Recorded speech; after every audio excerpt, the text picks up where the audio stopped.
मेघा खिन्न मनाने आपल्या खोलीत पडली होती.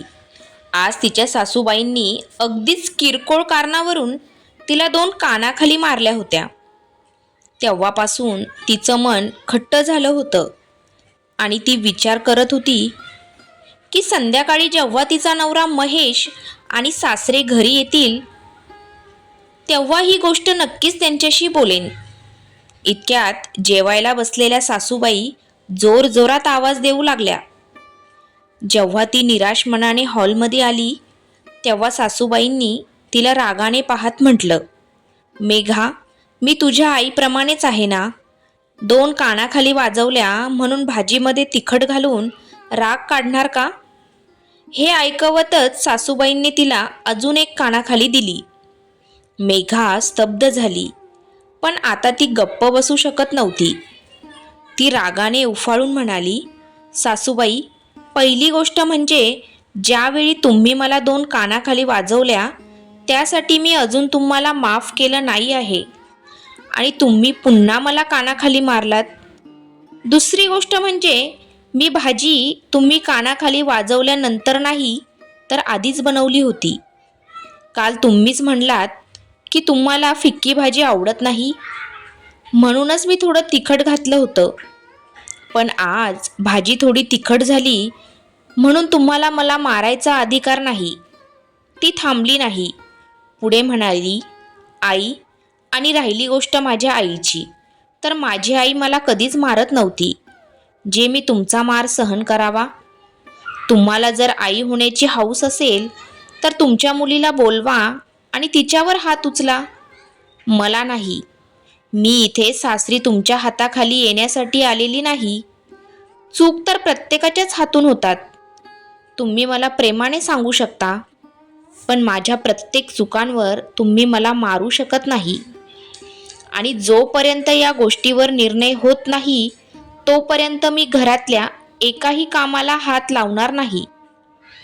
हे बोलून मेघा रडत रडत आपल्या खोलीत परतली आणि तिने ताबडतोब महेशला फोन लावला. महेशने तिचं सगळं ऐकलं. त्याला खूप ताण आला. तो वैतागून म्हणाला, एकतर ऑफिसमध्ये 100 प्रकारची टेन्शन असतात आणि इथे घरात सुद्धा नेहमीच वाद सुरू असतात. महेशचं हे बोलणं ऐकून मेघाच्या डोळ्यात पाणी वाहू लागलं. तिचं मन खूप दुखावलं होतं. ती भरल्या गळ्याने म्हणाली, इथं तुमची आई मला मारत आहे आणि तुम्हाला तुमचं टेन्शनचं वाटतं. तुम्हाला कसं कळत नाही की तुमची आई माझ्यावर हात उचलून चुकीचं करत आहे? तेव्हा महेश म्हणाला, काय बरोबर आहे आणि काय चुकीचं आहे हे मी घरी आल्यावर पाहू शकतो. ऑफिसमध्ये फोन करून मला का त्रास देतेस? मेघाने रागाने फोन ठेवून दिला. तिला आता असं वाटू लागलं की या घरात माझ्या वेदना समजून घेणारं कोणीच नाही. मग मी इथे राहून काय करणार? असा विचार तिच्या मनात आला. तिने पटकन आपलं आवश्यक सामान आणि कपडे पॅक केले आणि बॅग उचलून खोलीतून बाहेर आली. तिच्या सासूबाईंनी तिला रागाने पाहून विचारलं, काय झालं? माहेरी निघालीस का? 2-4 कानाखाली वाजवल्या त्यात एवढं वैतागण्यासारखं काय आहे? तुला कुठे जायचंय तिकडे जा. कोण तुझ्या मागं नाक घासायला येणार नाही. 4 दिवस माहेरी राहशील तर तुला मिठा तेलाचा दर कळेल आणि तुझ्या माहेरचे लोक तुला धक्के मारून बाहेर काढतील. मेघा रागाने माहेरी जाण्यासाठी निघाली आणि दुसरीकडे महेश आपलं डोकं धरून बसला होता. त्याला कळत नव्हतं की आता काय करावं.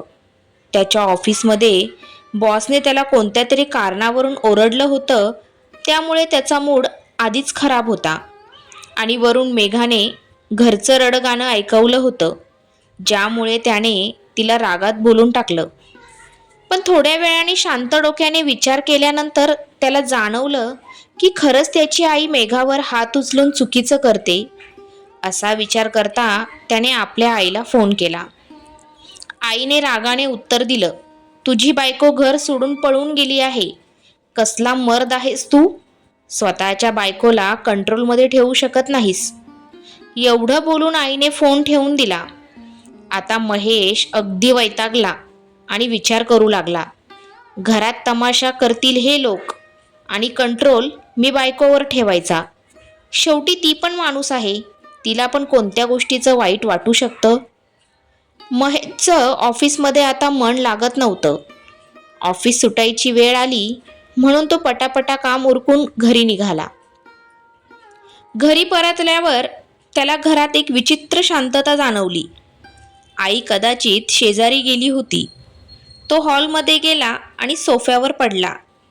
टी व्ही चालू केला आणि चॅनल बदलू लागला, पण कोणत्याच कार्यक्रमात त्याचं मन लागत नव्हतं. मेघाची त्याला खूप आठवण येत होती. शेवटी त्याने टी व्ही बंद केला आणि धाडस करून मेघाला फोन लावला. पण मेघा इतकी नाराज होती की तिने फोनच उचलला नाही. महेश विचारात पडला, आता मी काय करू? रुसलेल्या बायकोला कशी म्हणवू? त्याने एक मोठा मेसेज लिहून माफी मागितली आणि तिला घरी परत येण्याची विनंती केली. तेव्हा मेघाने त्याला कॉल केला आणि म्हणाली, सासूबाई छोट्या गोष्टीवरून माझ्यावर हात उचलतात. हे बरोबर आहे का? जोपर्यंत त्यांना त्यांच्या चुकीची जाणीव होत नाही आणि त्या शब्द देत नाहीत की भविष्यात पुन्हा माझ्यावर हात उचलणार नाही, तोपर्यंत मी घरी परत येणार नाही. महेशने तिला खूप समजावण्याचा प्रयत्न केला, पण मेघा आता आपल्या निर्णयावर ठाम होती. संध्याकाळी जेव्हा महेशची आई घरी आली तेव्हा त्याने तिच्याशी चर्चा करण्याचा निर्णय घेतला. त्याच्या आईने त्याला पाहताच तक्रारीच्या सुरात म्हणायला सुरुवात केली, बेटा, सुनबाई तर घर सोडून पळून गेली. आता जेवण बनवणार कोण? खाण्यापिण्याची काय व्यवस्था करणार आहेस ते बघ. तेवढ्यात महेशचे वडील माधवराव ऑफिसमधून घरी आले. जेव्हा त्यांना सगळी हकीकत कळली तेव्हा त्यांना खूप राग आला. त्यांनी आपल्या बायकोला रागाने फटकारलं, तू सूनबाईशी असं वागायला नको होतं. सूनबाई पाळण्यातलं बाळ नाही आणि ती इतकी उद्धटही नाही की तिला मारायला हवं. पण संगीताताई म्हणजे सासू काही ऐकायला तयारच नव्हत्या. मी सूनबाईवर हात उचलला तर काय झालं? एवढ्या छोट्या गोष्टीसाठी असा तमाशा करण्याची काय गरज होती? असा तिरकस प्रश्न त्यांनी विचारला. माधवरावांनी ठरवलं की त्यांना आपल्या बायकोला थोड्या वेगळ्या पद्धतीने धडा शिकवायला हवा. त्या रात्री महेश आणि माधवरावांनी मिळून जेवण बनवलं, पण कोणालाच खाण्याची इच्छा नव्हती. कशी तरी रात्र निघून गेली. दुसऱ्या दिवशी सकाळी दरवाजाची बेल वाजली. संगीताताईंनी विचार केला की सुनबाई उठून दरवाजा उघडेल. तेवढ्यात त्यांना आठवलं की सुनबाई तर घरी नाही. त्या मन मारून उठल्या. सकाळची झोप त्यांना खूप प्रिय होती, पण घरात दुसरं कोणीच नव्हतं म्हणून त्यांना उठावं लागलं. महेश आणि त्याचे वडील मॉर्निंग वॉकला गेले होते. संगीताताईने दरवाजा उघडला आणि एकदम स्तब्ध उभ्या राहिल्या, कारण त्यांच्या सासूबाई गावावरून आल्या होत्या. त्यांच्या सासूबाईंनी त्यांना पाहताच टोमणा मारला. हे काय सूनबाई, अजून तुझी झोप पूर्ण झाली नाही का? संगीताताई घाबरून त्यांच्या सासूबाईंच्या पाया पडल्या आणि म्हणाल्या, आत्या, मी उठलीच होते. त्यावर सासूबाई म्हणाल्या, आता मला घरात तरी येऊ देणार की नाही? संगीताताई आपल्या सासूबाईंना खूप घाबरत होत्या, कारण त्यांच्या सासूबाईंचा स्वभाव खूपच कडक होता. सासू झाल्यानंतर संगीताताईंनी आपल्या सुनेवर अधिकार दाखवला होता, पण स्वतःच्या सासूबाई समोर त्या एक बोलू शकत नव्हत्या. त्या म्हणाल्या, आत्या तुम्ही बसा, मी तुमच्यासाठी चहा बनवते. मंदाताईंनी एकदम कडक आवाजात उत्तर दिलं, माझ्या चहामध्ये दूध जास्त आणि साखर कमी असायला हवी. समजलं ना तुला? संगीताताईंनी घाबरून होकार दिला आणि पटकन स्वयंपाकघरात जाऊन चहा बनवायला घेतला.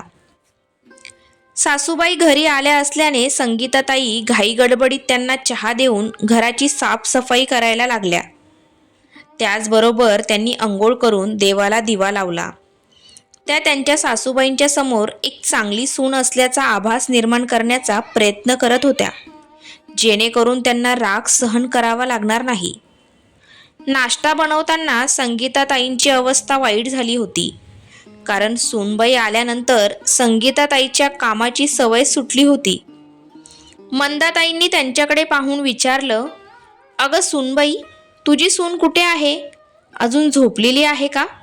संगीताताईंनी घाईघाईने उत्तर दिलं, नाही आत्या, ती माहेरी गेली आहे. मी तिला फोन करेल, ती संध्याकाळपर्यंत परत येईल. मंदाताईंनी रागाने उत्तर दिलं, कसली बाई आहेस तू? सासू झालीस पण सुनेला घरात कसं ठेवायचं हे शिकली नाहीस. संगीताताई या विचाराने घाबरल्या की मेघाने घरी परत येऊन मंदाताईंना काही सांगितलं तर काय होईल, कारण मंदाताई आपल्या नातवावर आणि त्याच्या बायकोवर खूप प्रेम करत होत्या. थोड्या वेळाने माधवराव आणि महेश मॉर्निंग वॉकहून घरी आले. तेव्हा मंदाताईंना पाहून ते खूप आनंदी झाले. घरात हास्य विनोदाचं वातावरण निर्माण झालं. जुन्या आठवणींना उजाळा मिळू लागला. गप्पा रंगत होत्या आणि स्वयंपाकघरात संगीताताई मंदाताईंना आवडणारा थालीपीठ बनवण्याच्या प्रयत्नात होत्या. जेव्हा त्यांनी थालीपीठ आणलं, पहिला घास खाताच मंदाताईंनी तोंड वाकडं केलं आणि म्हणाल्या, हे काय आहे? थालीपीठ तर व्यवस्थित भाजलंच नाहीत, कच्चं आहे. असं वाटतंय की मी गावी असताना तू सगळं विसरून गेलीस. मला नको तुझं कच्चं थालीपीठ, तूच खा. रागाने मंदाताई पुढे म्हणाल्या, तू जाणून बुजून असं करतेस का? म्हणजे मी इथून निघून जाऊ? संगीताताई भीतीने म्हणाल्या, नाही नाही आत्या, मी असं का करेन? पण मंदाताई रागाने ओरडल्या, चुका करतेस आणि वरून उलट बोलतेस. एवढं बोलून त्यांनी संगीताताईवर हात उचलला. हे पाहून संगीताताई धक्क्याने जागीच गोठल्या. संगीताताई आश्चर्यचकित होऊन मंदाताईंना पाहत होत्या. मंदाताईंनी आपला हात मागे घेतला आणि खंबीरपणे म्हणाल्या, एक वाजून देऊ का? तुला काय वाटतं, चूक केल्यावर फक्त तुलाच दुसऱ्यांवर हात उचलता येतो? मी पण तुझ्यावर हात उचलू शकते, कारण मीही तुझ्या आईसारखीच आहे. जर तू तुझ्या सुनेवर हात उचलू शकतेस तर मी का नाही उचलू शकत? शेवटी सासू ही आईसारखीच असते ना. संगीताताई आश्चर्याने मंदाताईकडे पाहत राहिल्या. त्यांना कळत नव्हतं काय उत्तर द्यावं. मंदाताईंनी व्यंगाने हसत त्यांना विचारलं, असं का बघतेस? मला सगळं माहिती आहे की मेघाने घर का सोडलं. तू स्वतः एक स्त्री आहेस, पण दुसऱ्या स्त्रीचा सन्मान राखायला विसरलीस. किती वर्ष झाली मी तुला ओरडले, पण हात उचलला नाही. संगीताताईंनी हळूच नाही म्हणत मान हलवली. तेव्हा मंदाताईंनी कठोर शब्दात विचारलं, मग तुला तुझ्या सुनेवर हात उचलण्याचा अधिकार कोणी दिला? जर तिला मुलीप्रमाणे वागवायचं असेल तर ते चांगलं आहे, पण मुली मोठ्या झाल्यावर कुठलीही आई त्यांच्यावर हात उचलत नाही. मग तू कोण आहेस? मंदाताई पुढे म्हणाल्या, तू मेघाला वचन दे की आता कधीही तिच्यावर हात उचलणार नाहीस, नाहीतर मी सासू म्हणून तुला धडा शिकवेन. संगीताताईच्या जवळ शब्दच उरले नव्हते. त्यांना आपल्या चुकीची जाणीव झाली. त्यांनी पटकन मेघाला फोन लावला, माफी मागितली आणि वचन दिलं की पुन्हा कधीच तुझ्यावर हात उचलणार नाही. मेघाने ते ऐकून समाधानाने घरी परत यायचं ठरवलं. संध्याकाळपर्यंत मेघा घरी आली. तिला आनंद होता की तिने चुकीला विरोध केला आणि घरातले इतर सदस्य तिला पाठिंबा देत होते. सगळ्यांनी मिळून संगीताताईंना त्यांच्या चुकीची जाणीव करून दिली. तर मित्रांनो, चूक कोणाकडूनही होऊ शकते, परंतु कोणावरही हात उचलणं हे पूर्णपणे चुकीचं असतं. जर कोणीतरी असा प्रयत्न करत असेल तर त्याला पहिल्याच वेळी त्याचा विरोध केला पाहिजे, म्हणजे पुन्हा त्या व्यक्तीकडून अशी चूक होणार नाही. तर तुम्हाला व्हिडिओ आवडला असेल तर व्हिडिओला लाईक करा, शेअर करा आणि आपल्या चॅनलला सबस्क्राईब करा. धन्यवाद.